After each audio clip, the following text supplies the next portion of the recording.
use MacBook storage a little different between the connection. Okay, okay. And so your Android-based phone now, Yeah. do you feel like that's compatible with what's going on your Mac computer, or does it not matter, or how do you feel about that? Yeah, it's no matter because I find it's because I can use Facebook, I can use Gmail, I can use WhatsApp, so I think nothing different. Exactly. Okay, so one of the things that Android did was make sure that users can use Facebook, Gmail, WhatsApp, the other applications that are important here. So what Android's managing to do is to tap into this complementary goods availability. Okay? Now, the other thing that Android's trying to do is make sure that the installed base grows enough so the technological functionality advantage they need doesn't have to be this big, it can be this big. Okay? So this is one of the ways of trying to enter into a network-based environment, making sure that there's back compatibility. Now, I think I assigned the standards wallpaper for this class, right? The standards wallpaper of Varian and Shapiro. They talk about evolution and revolution. So which of these is evolution and which of these is revolution? Between panel B and panel C, which is evolution and which is revolution? Let's try evolution first. Panel B is evolution, absolutely. Making sure that there's back compatibility and incrementally increasing the technological functionality. Whereas this one is revolution, coming up with something that's completely new. Okay. So this is useful because, this is a useful way of thinking about what are the different elements, what are the different pieces, and how big are each of these building blocks, if you like, of value. And if there's a new standard coming in or a new product coming in, to what extent is it compatible with current complementary goods, the current installed base, or something that's really new. Now, this panel makes the point that says, this is the actual, the white boxes are the actual installed base, complementary goods, and technological functionality. Whereas the ones behind you are perceived by consumers and the anticipated in the future. Now, why is this important? It's important for two big reasons. First reason, if you're trying to persuade people to switch from an iPhone to an Android-based phone, you need to somehow persuade people it's not going to be painful. You need to somehow persuade people you can still use your Facebook and your email and your WhatsApp, but you get these other things as well. Or you get it for a less price. Okay? That's what you're trying to persuade people. So you have to try and persuade people it's not just the actual complementary goods availability, but the perceived complementary goods availability. The same with the Android marketplace. You have to persuade people that actually there are plenty of apps available on an Android. It's not that you would be stepping back in time just because you used to have lots of apps on your phone. This turns out to be very important, and you see that sort of the gaming that goes on in these standard wars playing with this perceived space. So, for example, the word vaporware came up in both the chapter and in the paper that I assigned for this week. This is where companies talk about products that are coming as a way of encouraging people to adopt into their standard, even if they've got no actual intention of launching that product. So you see a lot of this going on.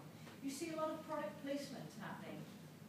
It's interesting to me, just recently I've noticed on US dramas, for a few years there, if you were watching Grey's Anatomy or if you were watching, I don't know, legal ones, those shows, you know what I mean, the dramas, the HBO shows, whatever. For a few years, all you saw was Apple products, iPhones, and then iPads. Now you're starting to see other tablets in these, showing that, oh yes, in a legal office you can use a tablet that's not an iPad as well. So it's pushing this perceived installed base. And what's also important is the anticipated installed base. So we started off this conversation by saying, well, you know what, at the moment, Apple is doing very well in the mobile standards, in the mobile operating systems game. But we're anticipating that Google will do better in the future. We feel like anticipating that the momentum might be with them. Now, okay, we switch our phones. How often do you change your phone? 2 years-ish? Yes. Some ish. He's an every 6 months guy. Whereas you just change phones like you switch from here to here to here to here. So we change phones periodically every time we make a choice about which standard we're going to adopt. And the choice we make depends on, yes, the current functionality, technological functionality, install base, etc. now, but also what we think it will be in a year or 18 months' time. So if we can anticipate that there will be, for example, more apps on the Android marketplace, then we'll get more switching over to the new standard. Network externality returns to market share. So you've seen these types of curves before, right? And we're going to do more work on these curves next week when you look at first mover advantage. But the idea is here, because the value, remember what a network externality is, the value to a new adopter is higher the higher the installed base, the higher the higher the number of adopters, particular adopters already. So what you see is, at some point, 1%, 5%, 10% people adopting, makes no difference. And then at some point it starts tipping, and that's where Android is at the moment. It's tipping, where the expected value for the next adopter is, they get quite a lot of network value out of it because others are also adopting. And then at some point, it kind of flattens out where it doesn't really matter to the next adopter how many people already have a phone, because everybody already has a phone. That's what iPhone is now. It doesn't really matter. There's not that network externality anymore. Then if we put the actual technological functionality on here, the actual product itself, what the thing can do, the design, the brand, or think of it another way with our microporter head-on, similar technological functionality for lower cost, so functionality per pound. If we can increase that, it shifts the whole curve up. So these curves can move around. Why does that matter? It matters when we're trying to figure out, which of the standards is going to win when, or if there might be two standards that can coexist. Does this curve reflect both direct and indirect network effects, or would they look different for the respective effects? This version is both. This one includes the indirect, I think. Yeah. Are you thinking it doesn't? I was wondering if it maybe looks probably depends on the product as well. I mean, if you think about the first telephone, yeah, it would probably be way steeper at the beginning from each additional user that creates a direct network effect. Then you can look at an ad market where you only look at direct, indirect network effects. Yeah, I see what you mean by direct and indirect. So whether people are directly interacting versus indirectly. That's a distinction they don't make actually in terms of theory. They're not really worried if you're interacting directly with others. In terms of a physical network, like there's the example of the railroads, that type of physical network. Or a BBM, when that first started off, they physically needed other people on the system to be able to connect with, compared to an indirect network where the size of the Apple marketplace gets bigger, the App Store gets bigger. They don't distinguish. What's important here is that the value to the next adopter depends on the installed base that's already there. That's a good question. So this is a bit strange now. So this is this is the same one as I had before. This is our normal network effect. There's the technological value that's lifted it up, exactly the same as before. What we've got this time is a B that's reverse coded. It kind of works backwards. So this is market share for A going in this direction, and this is market share for B going in this direction. Does that make sense? So if we're at this point, then B has got a low market share and A has got a high market share. That's the idea. And B's market share is low because it's being counted from this side. And the idea is, if you had two standards that had identical technological value and had identical network effects, you would end up where customers were indifferent at 50-50. So at market share 50-50, this ceases to be a concern for customers, and it doesn't really matter. They use other decisions to make their choices. But at any other market share, customers will get better value from picking one standard or the other. So if you're here, so this is A's market share going out this way. So if you've got A's market share, let's say A's market share is 60%.